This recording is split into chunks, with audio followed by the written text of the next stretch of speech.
Shalom teman-teman, apa kabarnya hari ini? Ku yakin dan percaya kita semua dalam keadaan yang baik-baik saja ya. Yuk, kita mau mulai ibadah hari ini. Untuk teman-teman, yuk mari kita fokus kepada Tuhan. Yang lagi main handphone kita singkirin dulu, kita fokus sama hadirat Tuhan. Yuk, sebelum kita mau mulai ibadah hari ini, ku undang semuanya untuk tutup mata dan lipat tangannya. Mari kita berdoa. Terima kasih Tuhan, terima kasih Bapak, Engkau Allah yang sungguh luar biasa Bapak. Terima kasih Engkau telah membimbing kami sampai hari ini ya Tuhan. Ku tahu ya Tuhan, walaupun di waktu yang sulit ini, kami percaya ya Tuhan, penyertaan-Mu selalu berada di sisi kami ya Tuhan. Terima kasih Bapak, terima kasih berkatilah untuk para anak-anak-Mu yang telah menonton live streaming ya Tuhan pada hari ini. Ku yakin dan percaya Kau memberikan kesehatan, kekuatan untuk mereka ya Bapak. Terima kasih Tuhan, terima kasih Roh Kudus. Hanya di dalam nama-Mu ku berdoa dan mengucap syukur. Haleluya, amin. Yuk teman-teman semuanya, hari ini kita mau sama-sama menyembah Tuhan. Aku mau bawain satu lagu ini. Kita mau bilang kalau misalnya Tuhan itu sungguh baik.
suka, senang kamu Yesus.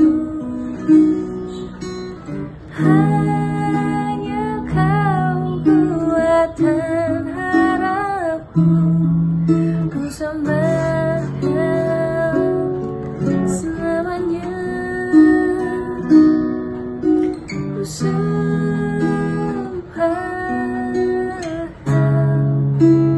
Yesus, ku sembah kau segenap hatiku dan kekuatanku. Ku rindu menyembahmu Yesus. Ku sembah kau Yesus, ku sembah kau segenap hatiku dan kekuatanku. Ku rindu menyembahmu Yesus. Segenap hatiku dan kekuatanku.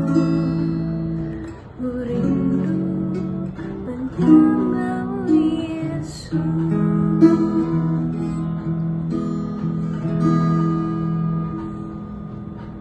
Shalom Sat, yeay, apa kabar semuanya? Senang banget hari ini kita bisa ketemu lagi. Puji Tuhan, kita bersyukur kita masih punya kesempatan untuk bisa beribadah dan bersama-sama belajar kebenaran firman Tuhan hari ini. Nggak terasa banget ya, ini udah minggu ke-5 di bulan November. Padahal minggunya ada 5, tapi entah kenapa kok kayaknya berasa cepet banget berlalu. Atau karena sudah mau Christmas season ya, jadi kayak berasanya cepet banget. Oke, kita akan belajar bersama-sama yuk firman Tuhan kita hari ini dengan tema besar yang masih sama di bulan November, yaitu tentang keinginan versus kebutuhan. Tapi hari ini sama-sama kita mau belajar. Saya mau kasih tema kita hari ini adalah tentang daily need. Kita sebut bareng-bareng yuk, apa? Daily need. Ayo teman-teman, mungkin yang udah siapin Alkitab, kita mau sama-sama baca Alkitab kita ya. Kita ulang kembali ayat firman Tuhan yang menjadi ayat kita selama 1 bulan ini, yaitu ada di 1 Yohanes 2 ayat 15 sampai 16. 1 Yohanes 2 ayat 15 sampai 16. Kita buka Alkitab kita. Ini juga saya lagi buka Alkitab saya. 1 Yohanes 2 ayat 15 sampai 16. Kita baca bareng-bareng ya. Ayat yang ke-15. Janganlah kamu mengasihi dunia dan apa yang ada di dalamnya. Jikalau orang mengasihi dunia, maka kasih akan Bapa tidak ada di dalam orang itu. Ayat 16, sebab semua yang ada di dalam dunia ini, yaitu keinginan daging, keinginan mata, serta keangkuhan hidup, bukanlah berasal dari Bapa, melainkan dari dunia. Garis bawahi, yaitu keinginan daging, keinginan mata, serta keangkuhan hidup. Zaman now, zaman sekarang, kalau buat saya, membedakan yang namanya keinginan dan kebutuhan itu suatu hal yang sulit. Why? Mungkin ya nggak semua orang harus setuju sama saya, nggak semua orang harus setuju sama saya. Tapi kalau menurut pendapat saya, zaman sekarang membedakan yang namanya keinginan, kebutuhan itu agak sulit dibedakan. Mungkin teorinya orang akan bilang, ya gampang banget lah Ci, gampang banget lah. Ya namanya kebutuhan adalah hal-hal yang butuh aja yang kita pakai gitu. Kalau namanya keinginan mah banyak banget, iya betul. Tapi tanpa disadari, lagi-lagi ini menurut saya, membedakan yang namanya keinginan dan kebutuhan itu agak sulit. Buktinya adalah kalau zaman dulu zamannya orang tua kita mungkin ya, zamannya orang tua kita, mereka bisa hidup tuh tanpa handphone, mereka bisa hidup tanpa smartphone, mereka bisa hidup tanpa kecanggihan teknologi. Tapi sekarang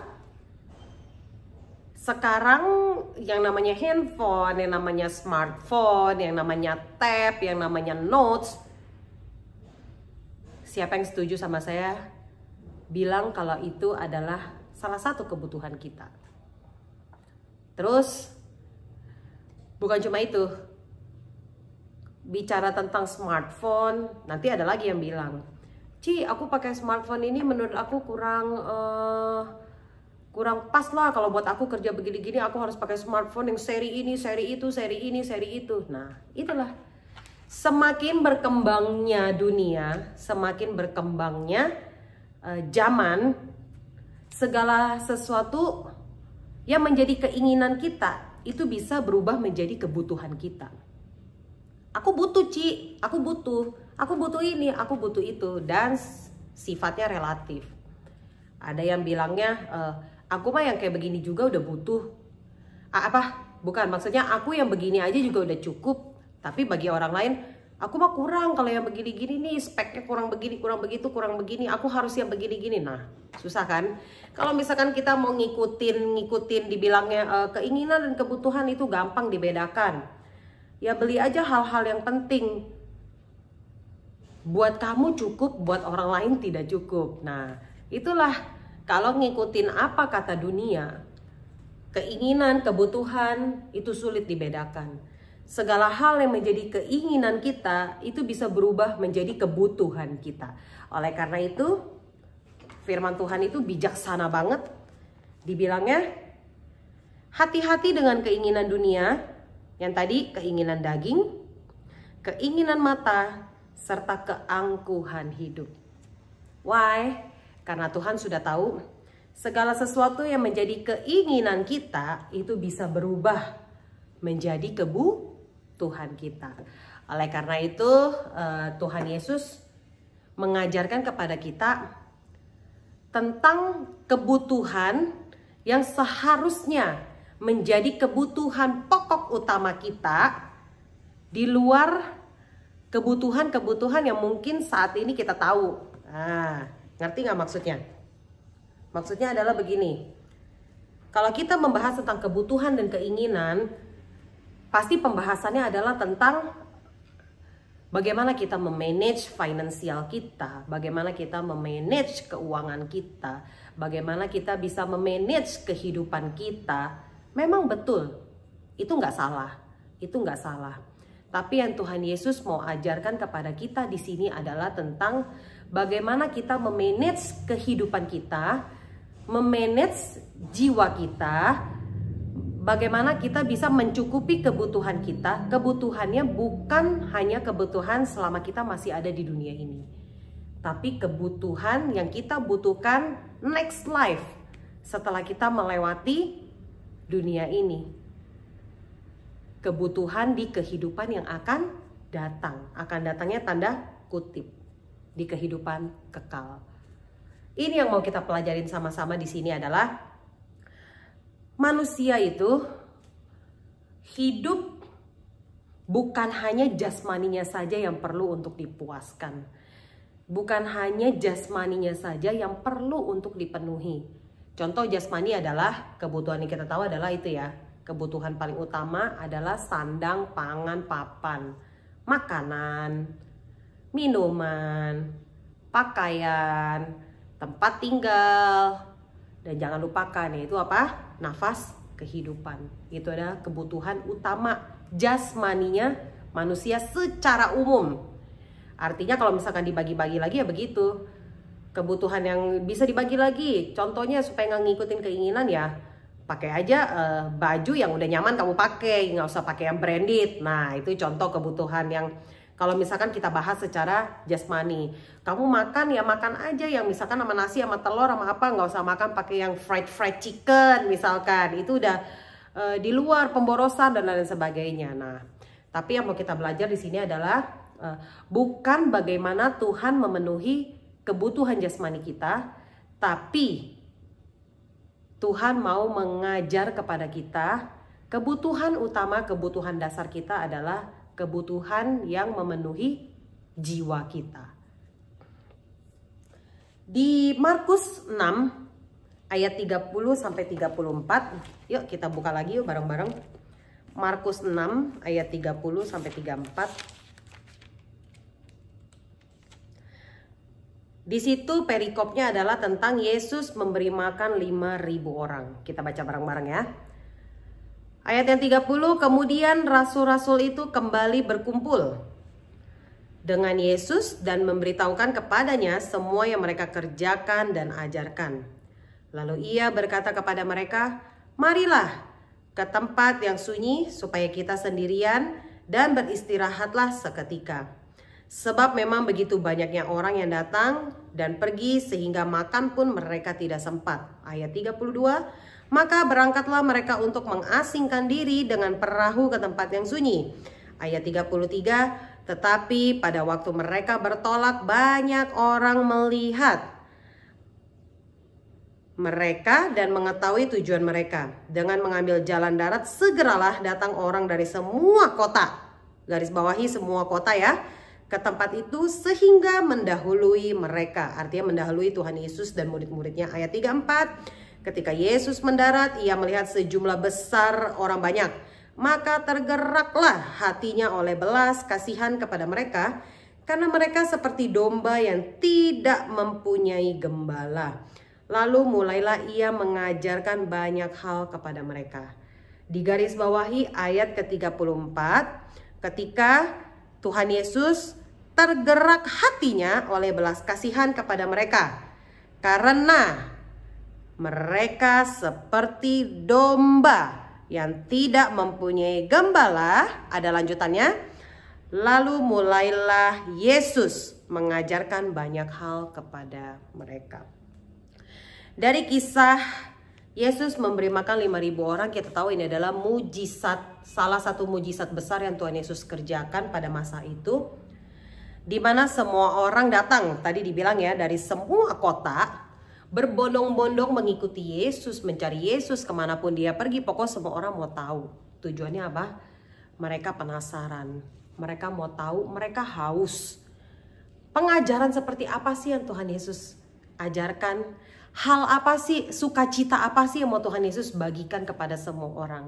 Mereka sudah merasakan dampaknya ketika mereka mengikuti pengajaran Tuhan Yesus. Oleh karena itu, kemanapun Tuhan Yesus pergi, mereka kejar. Sampai kemanapun mereka melihat Tuhan Yesus, mereka mau ikut. Di sini kan sampai dibilang, tidak punya waktu untuk istirahat, tidak punya waktu untuk makan. Why? Karena mereka selalu mengajar, dan mengajar. Semua orang selalu datang dan datang. Haus. Kepengen tahu, kepengen ngerasain, kepengen dijamah. Nah, tapi di ayat 34 ada tulisannya lagi. Tuhan Yesus melihat mereka seperti domba yang tidak mempunyai gembala. Dari kisah ini yang sering kita pelajarin adalah tentang mujizat yang Tuhan Yesus kerjakan. Yaitu Tuhan Yesus mengadakan mujizat dengan 5 roti dan 2 ikan, memberi makan kepada 5.000 laki-laki, belum termasuk anak-anak dan perempuan. Itulah yang kita tahu. Bukan itu saja yang kita tahu, maksudnya itulah yang mungkin sering kita pelajari, yaitu tentang mujizatnya. Bahwa Tuhan Yesus memberikan makan kepada 5.000 orang hanya dengan 5 roti dan 2 ikan, bahkan tersisa 12 bakul. Betul banget.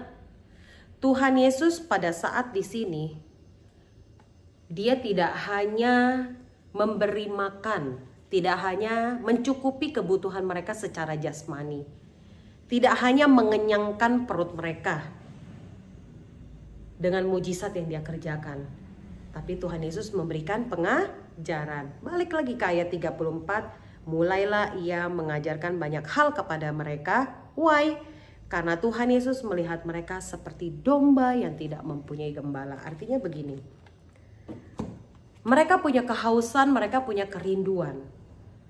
Ada satu hal yang tidak bisa dijawab oleh orang lain selain dari firman Tuhan. Kita tahu dong, Yang Tuhan Yesus ajarkan kepada mereka adalah sudah pasti tentang kebenaran firman Tuhan, tentang kasihnya Tuhan, sukacita dan lain-lain sebagainya. Itulah yang mereka kejar untuk memuaskan jiwa mereka.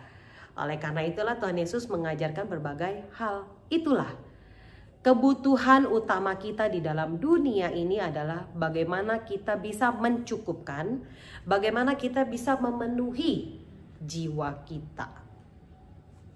Bukan hanya mengenyangkan jasmani kita, bukan hanya menyehatkan jasmani kita, tapi juga mengenyangkan, mencukupkan kebutuhan jasmani kita.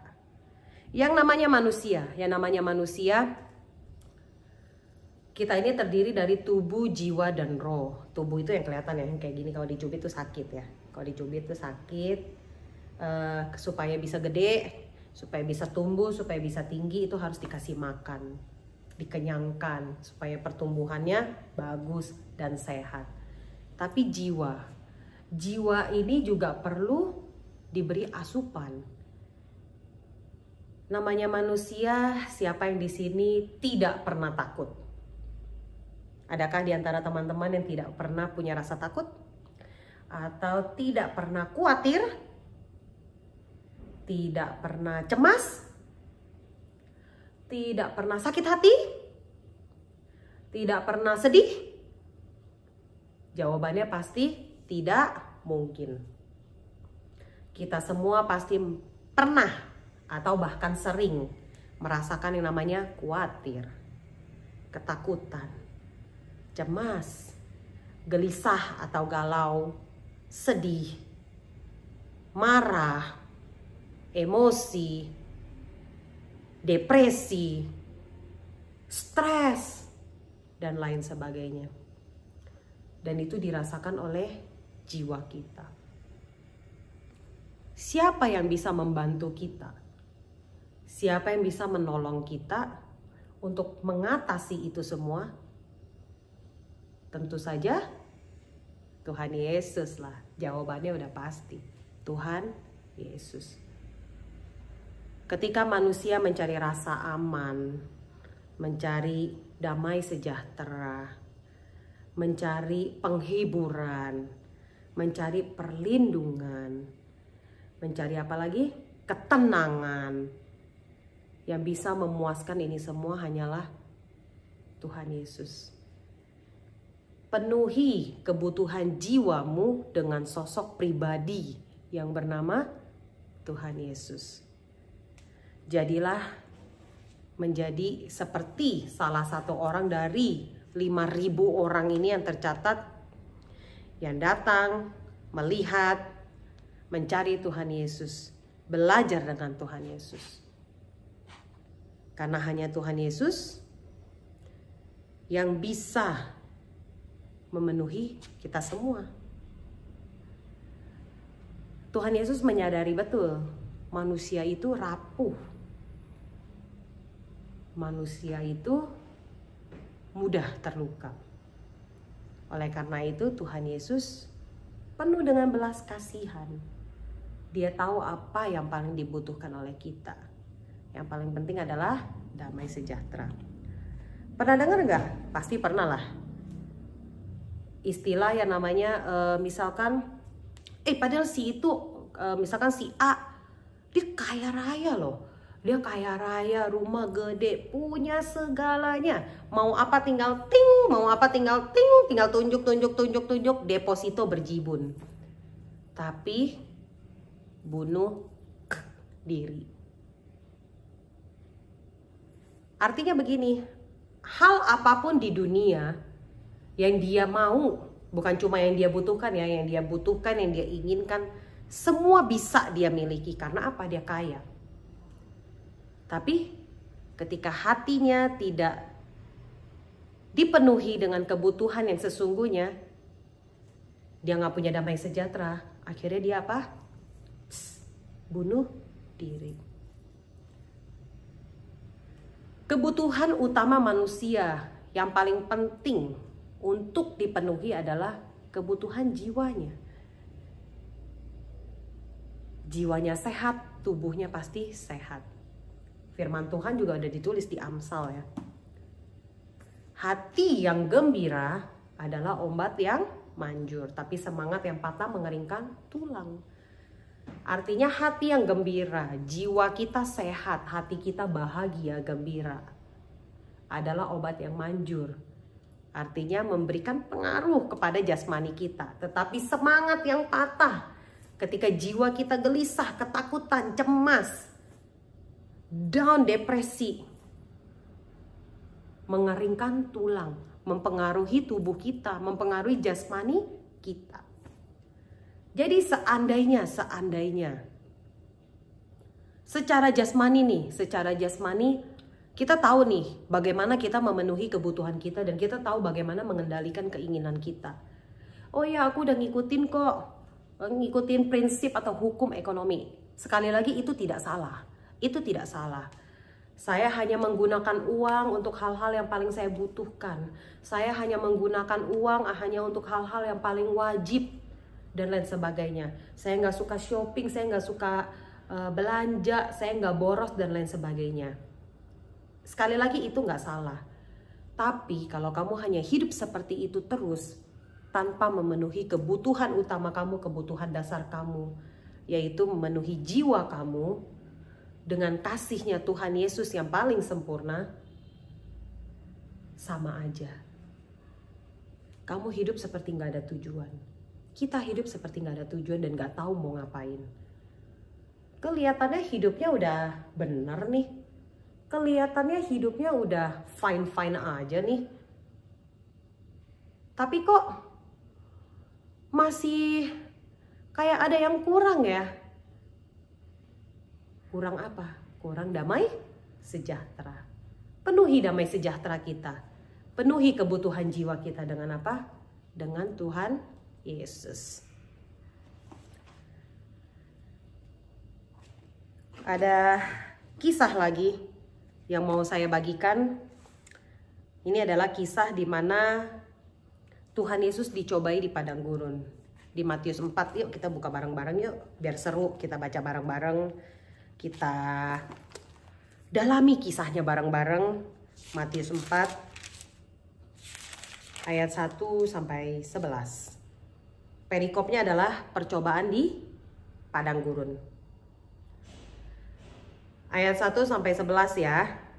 Tapi saya hanya bacakan ayat-ayat intinya. Kita baca di ayat 3 langsung.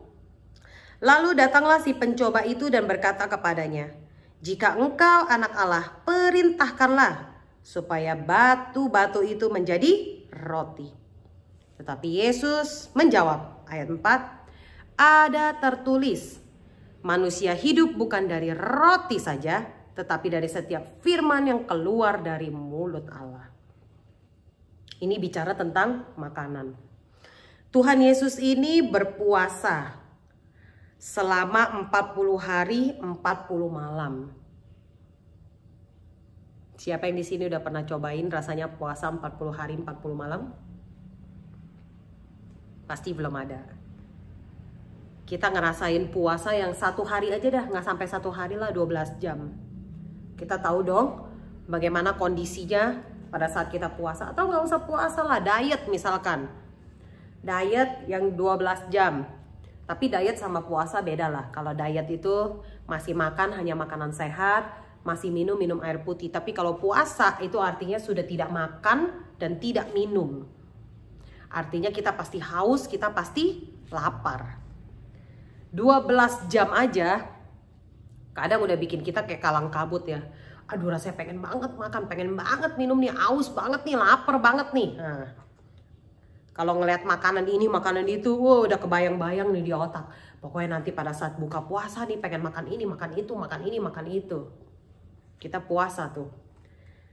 Ini Tuhan Yesus puasanya 40 hari 40 malam. Terus didatengin iblis. Di ayat ketiga, si iblisnya nyeleneh. Dia bilangnya, "Jika engkau anak Allah, perintahkanlah supaya batu-batu itu menjadi roti."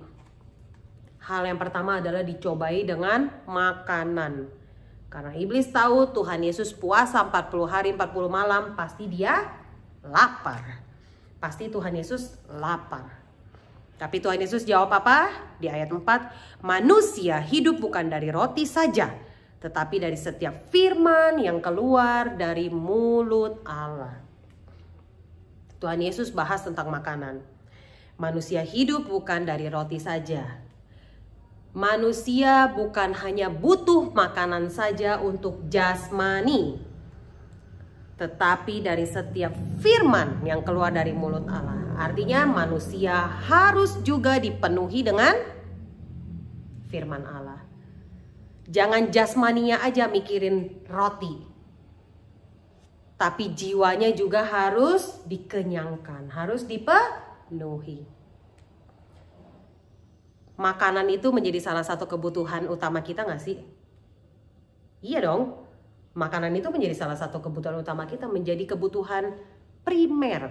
Tadi kan udah disebut makanan, minuman, pakaian, tempat tinggal, oksigen, nafas. Itu adalah kebutuhan primer buat kita.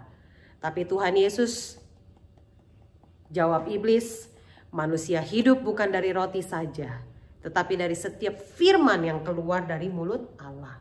Artinya begini, roti atau makanan itu penting untuk tubuh kamu. Tapi ada hal lain juga yang penting. Jangan pernah lupakan. Di situ tetapi, nah, berarti ada hal lain, yaitu jiwa kita. Next, saya lompat di ayat yang ke-6. Ini si iblis tidak berhasil nih mencobai Tuhan dengan makanan, pakai akal-akalan busuk lainnya.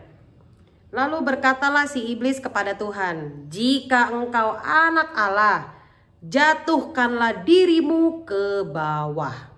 Sebab ada tertulis mengenai engkau, ia akan memerintahkan malaikat-malaikatnya, dan mereka akan menatang.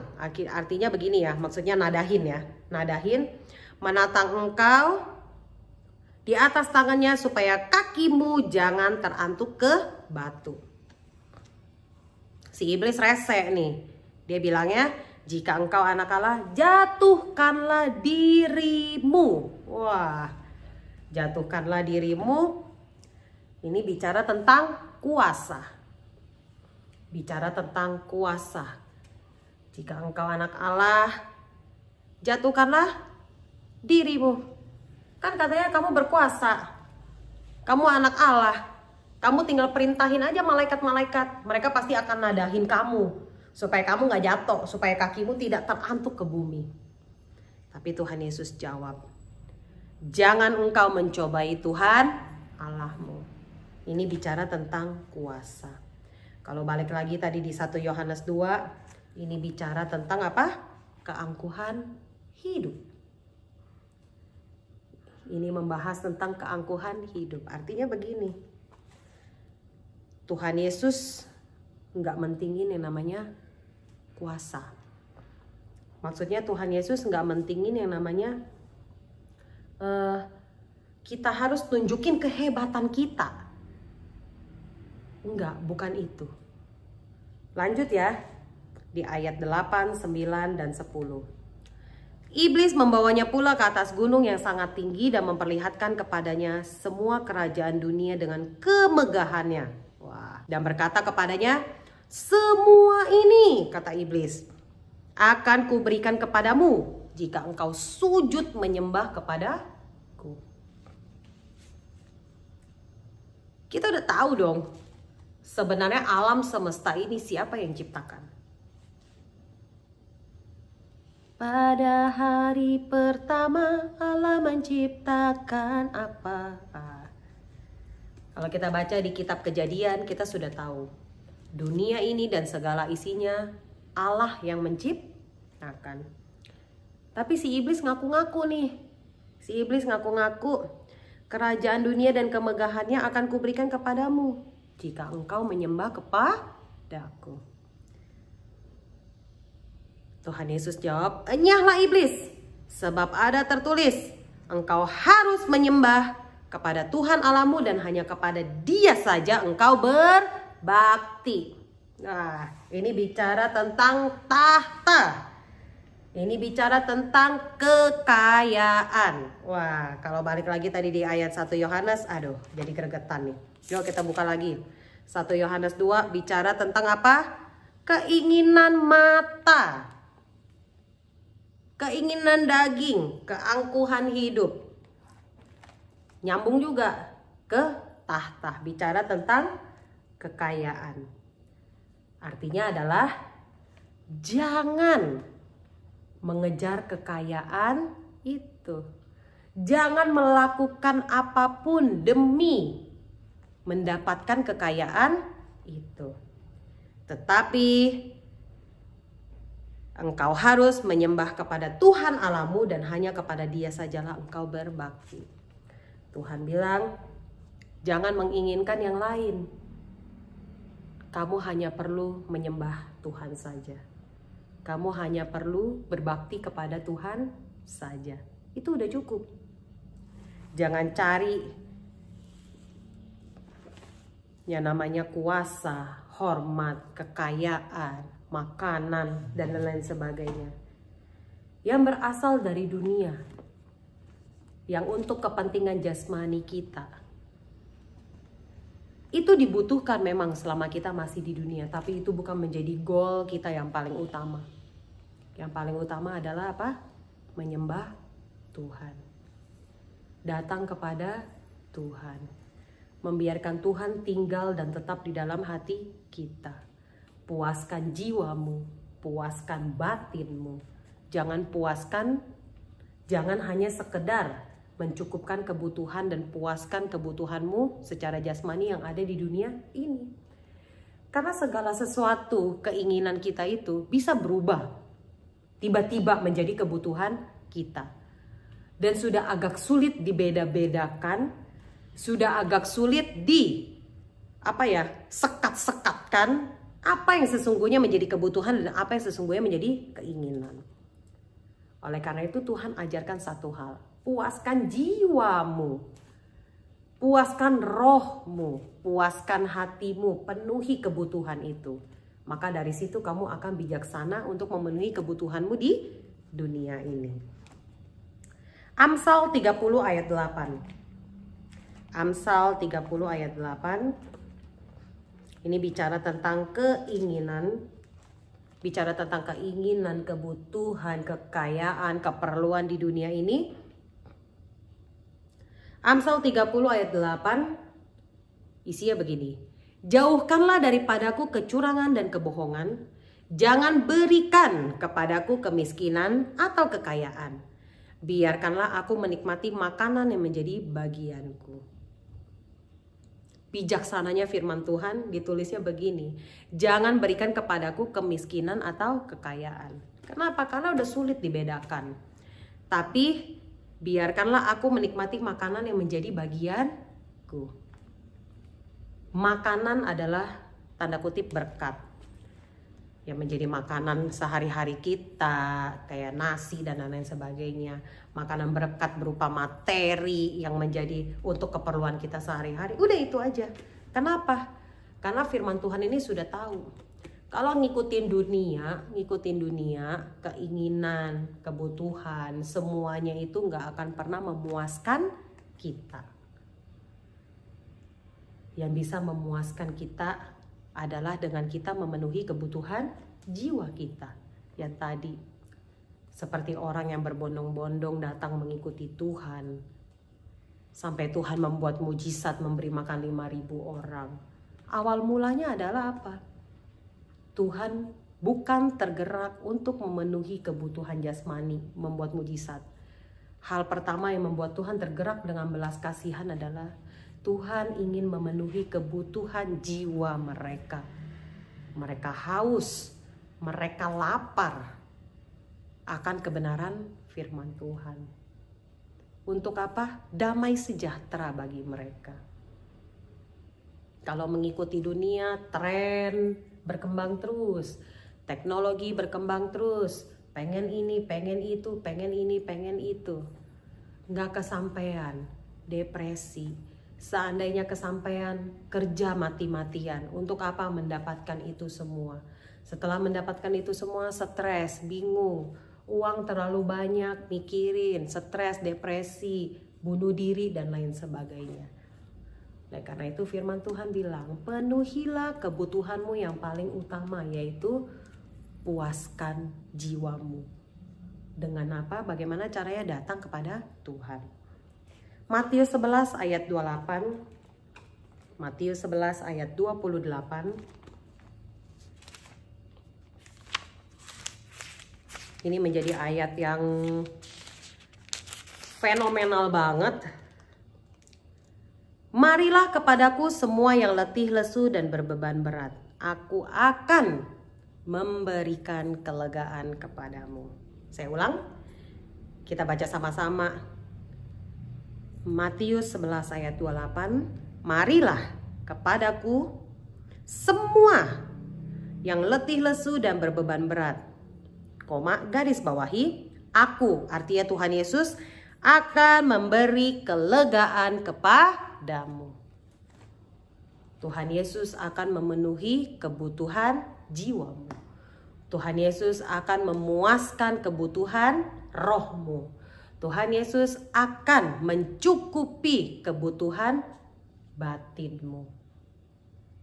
Kamu cemas, kamu khawatir, kamu takut. Ketika kamu datang kepada Tuhan, di sini dibilang tadi, yang letih, lesu, dan berbeban berat.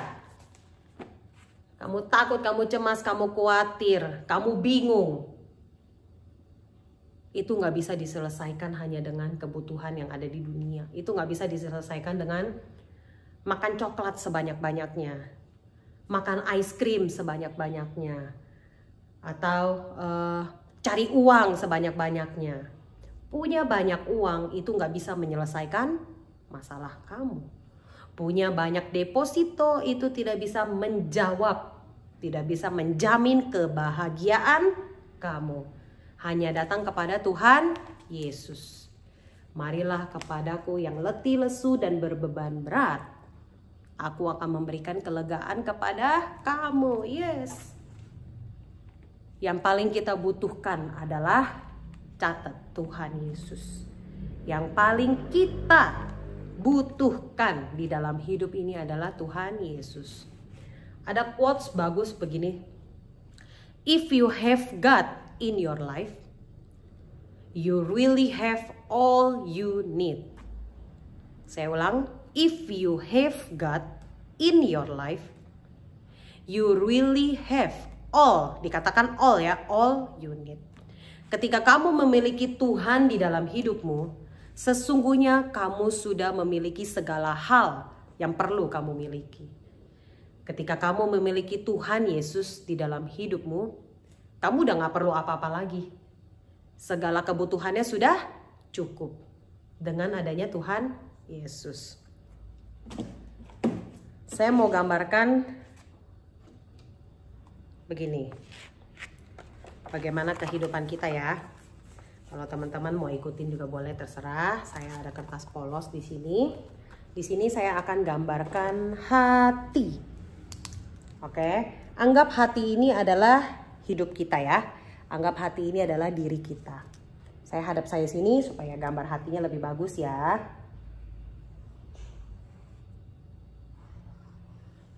Oke. Ini adalah kehidupan kita. Kehidupan kita. Apa yang kita butuhkan secara jasmani dulu ya. Apa yang kita butuhkan secara jasmani terlebih dahulu. Saya catat di sini pakaian. Setuju ya? Kita semua manusia butuh pakaian. Selanjutnya di sini saya tambahkan makanan plus minuman. Karena kalau makan pasti minum dong. Nah, ini dari kebutuhan jasmani dulu. Selanjutnya kita butuh apa lagi? Tempat tinggal. Saya tulisnya rumah aja. Terus kita butuh apa lagi? Pakaian, makanan, minuman, rumah. Kita butuh yang namanya oksigen. Artinya kita butuh nafas. Nah, ini kebutuhan utama kita secara jasmani. Terus kebutuhan jiwa kita. Kita butuh rasa aman. Kita butuh kasih sayang. Kita butuh apa lagi?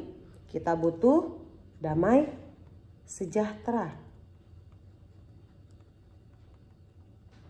Kita butuh yang namanya sukacita. Artinya kebahagiaan. Inilah hal-hal yang kita butuhkan. Mewakili jasmani dan rohani kita. Siapa yang bisa memenuhi ini semua? Dia adalah Tuhan Yesus, the center of my life. The center, dia posisinya ada di tengah of our life. The center of everything, Tuhan Yesus. Dengan adanya Tuhan Yesus di dalam kehidupan kita, Tuhan Yesus ini bisa memenuhi pakaian kita. Tuhan Yesus bisa memenuhi kebutuhan kita akan rumah. Tuhan Yesus bisa memenuhi kebutuhan kita akan makanan dan minuman. Karena Tuhan Yesus bilang, janganlah kamu khawatir tentang apa yang akan kamu makan, akan kamu minum, akan kamu pakai. Karena Bapa yang di surga memelihara. Kuncinya apa? Kalau kita punya Tuhan Yesus. Tuhan Yesus juga bilang, dia akan memenuhi rasa aman kita, memberikan kita kasih sayang, memberikan kita damai sejahtera, memberikan kita sukacita. Nah, ini oksigen, nafas kehidupan yang kita dapat gratis. Benar dong? Oksigen kita dapatnya gratis dari Tuhan Yesus ya. Kita punya Tuhan Yesus memenuhi ini semua. Rasa aman, kasih sayang, damai sejahtera, sukacita. Tadi sudah tertulis di Matius 11 ayat 28. Marilah kepadaku yang letih lesu dan berbeban berat. Aku akan memberikan kepadamu kelegaan. Kelegaan memberikan rasa aman. Kelegaan itu memberikan kasih sayang. Kelegaan itu memberikan damai sejahtera. Yang tadinya kamu takut, kamu tidak takut. Yang tadinya kamu khawatir, kamu sudah tidak perlu khawatir. Artinya bukan masalah kamu hilang, tapi kamu mendapatkan pengharapan dan kekuatan yang baru. Kuncinya satu, kamu punya Tuhan Yesus. Kita semua punya Tuhan Yesus. Yes, Tuhan Yesus menjadi the center of our life. Memenuhi kebutuhan kita segalanya. Baik secara jasmani maupun secara rohani. Tuhan Yesus kasih paket komplit jasmani dan rohani. Dunia ini hanya bisa memberikan kita secara jasmani.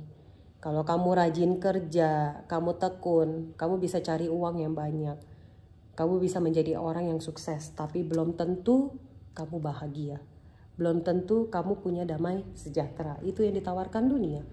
Tapi Tuhan Yesus menawarkan paket komplit secara jasmani dan rohani.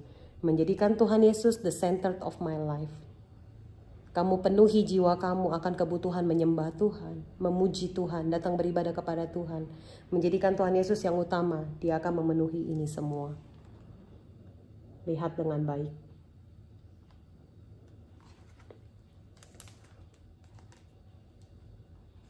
Kalau kita masih bisa beribadah kepada Tuhan, kalau kita masih punya kesempatan untuk bisa memuji dan menyembah Tuhan, seharusnya kita bersyukur. Kita manfaatkan momen itu, kita manfaatkan waktu itu. Kenapa? Karena kita yang butuh Tuhan. Bukan Tuhan Yesus yang butuh untuk dipuji dan disembah, tetapi kita yang butuh untuk memuji dan menyembah Tuhan. Dengan memuji dan menyembah Tuhan, kita akan merasakan damai. Dengan memuji dan menyembah Tuhan, kita akan mendapatkan kekuatan baru. Dengan adanya kekuatan baru, semangat kita jadi bangkit. Yang tadinya kita sakit, kita bisa jadi sembuh. Kenapa? Karena adrenalin kita bangkit. Spirit kita bangkit. Kita butuh Tuhan. Kita butuh Tuhan Yesus. Mulai saat ini, jangan pernah lewatkan, jangan pernah tinggalkan setiap jam ibadah kita. Setiap jam persekutuan kita kepada Tuhan. Jangan pernah lewatkan dan sia-siakan setiap momen di mana kita bisa datang menghampiri Tuhan. Jangan pernah. Kenapa? Karena kita butuh Tuhan. Tuhan Yesus itu menjadi apa? Kebutuhan kita yang paling utama. seperti yang tadi sudah kita bahas bareng-bareng. Dengan adanya Tuhan Yesus memberikan paket komplit secara jasmani dan rohani. Semuanya kita dapat. Semuanya kita dapat, semuanya kita terpuaskan. Kita nggak perlu khawatir lagi. Karena adanya Tuhan Yesus. Ayo, kita mau selalu senantiasa bersekutu. Senantiasa datang menyembah, senantiasa datang memuji.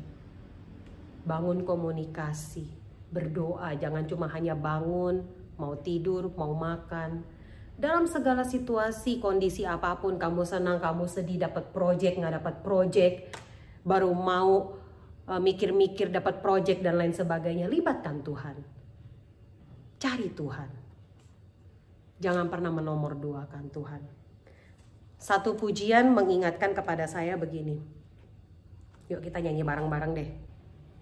Lebih dari segalanya,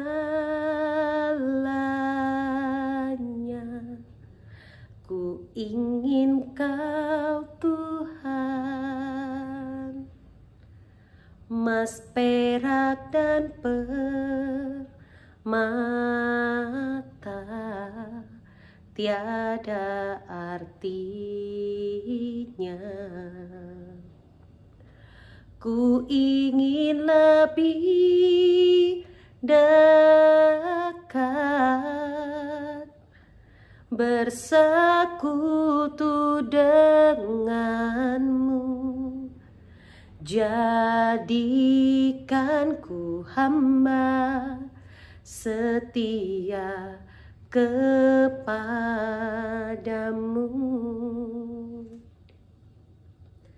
Pujian ini mengatakan, lebih dari segalanya, aku ingin Engkau Tuhan. Lebih dari segalanya, emas, perak, dan permata itu tiada artinya. Artinya apa? Kekayaan di dunia yang disediakan oleh dunia, keangkuhan hidup, keinginan mata, keinginan daging, itu semua tidak ada artinya. Kita butuh Tuhan. One more time kita nyanyikan pujian ini sebelum kita masuk di dalam doa. Lebih dari segalanya, ku ingin Kau Tuhan, emas, perak, dan permata tiada artinya. Ku ingin lebih dekat, bersekutu denganmu. Jadikan ku hamba setia kepadamu. Tuhan Yesus, terima kasih Tuhan, kami bersyukur Tuhan untuk firman-Mu yang mengajarkan kepada setiap kami hari ini, kepada firman Tuhan yang mengingatkan kepada setiap kami pada hari ini. Kami sangat bersyukur Tuhan, di mana kebutuhan kami yang paling mendasar, kebutuhan kami yang paling utama adalah pribadi Engkau sendiri, yaitu Tuhan Yesus, yang tinggal di dalam kehidupan kami, yang hidup di dalam keseharian kami Tuhan. Terima kasih Tuhan Yesus untuk firman-Mu yang kembali memberikan pencerahan kepada setiap kami Tuhan. Biar setiap kami boleh belajar Tuhan untuk bisa memenuhi kebutuhan kami yang paling mendasar, yaitu memenuhi setiap kebutuhan jiwa dan roh kami Tuhan. Sehingga kami bisa menjadi anak-anak Tuhan yang tahu Tuhan bagaimana menjalani kehidupan ini agar menjadi lebih baik. Terima kasih Tuhan Yesus, untuk hari ini kami sangat bersyukur. Biar kiranya firman Tuhan ini boleh menjadi kekuatan, boleh menjadi jawaban, boleh menjadi pembelajaran bagi setiap kami. Setiap kami semua merasa diberkati. Di dalam nama Tuhan Yesus kami berdoa dan kami mengucap syukur. Bersama-sama kita katakan amin. Thank you guys. See you next week. God bless. Ya, shalom guys. Terima kasih kepada teman-teman semua yang telah menonton live streaming pada hari ini. Kiranya firman Tuhan yang dibawakan bisa berguna dan bermanfaat dalam kehidupan sehari-hari. Yuk kita mau tutup ibadah pada hari ini. Kita undang semuanya untuk mari kita berdoa. Terima kasih Tuhan, terima kasih Bapak atas firman Tuhan yang telah dibawakan ya Tuhan pada hari ini. Kiranya apa yang disampaikan pada hambanya bisa berguna bagi kehidupan kami dan kita bisa mempraktikannya ya Tuhan. Terima kasih juga Tuhan kepada praise and worship-nya hari ini. Aku yakin dan percaya itu akan bisa menjadi persembahan yang harum bagi Engkau. Terima kasih Bapak atas berkat-Mu, atas kesehatan, atas live streaming. Walaupun kami hanya ibadah secara online, tapi kami yakin dan percaya Tuhan, penyertaan-Mu ada dimanapun dan kapanpun. Terima kasih Tuhan. Dan sekarang waktunya kita mau menerima berkat dari Tuhan. Arahkan pikiran-Mu, arahkan tangan-Mu kepada Tuhan. Tuhan memberkati Engkau dan melindungi Engkau. Tuhan menyinari Engkau dengan wajah-Nya. Tuhan memberikan Engkau damai sejahtera. Terimalah berkat dari Tuhan, jadilah garam, jadilah terang dimanapun kalian berada. Hanya dalam nama-Mu, aku berdoa dan mengucap syukur, haleluya, amin. Happy Sunday guys, God bless you.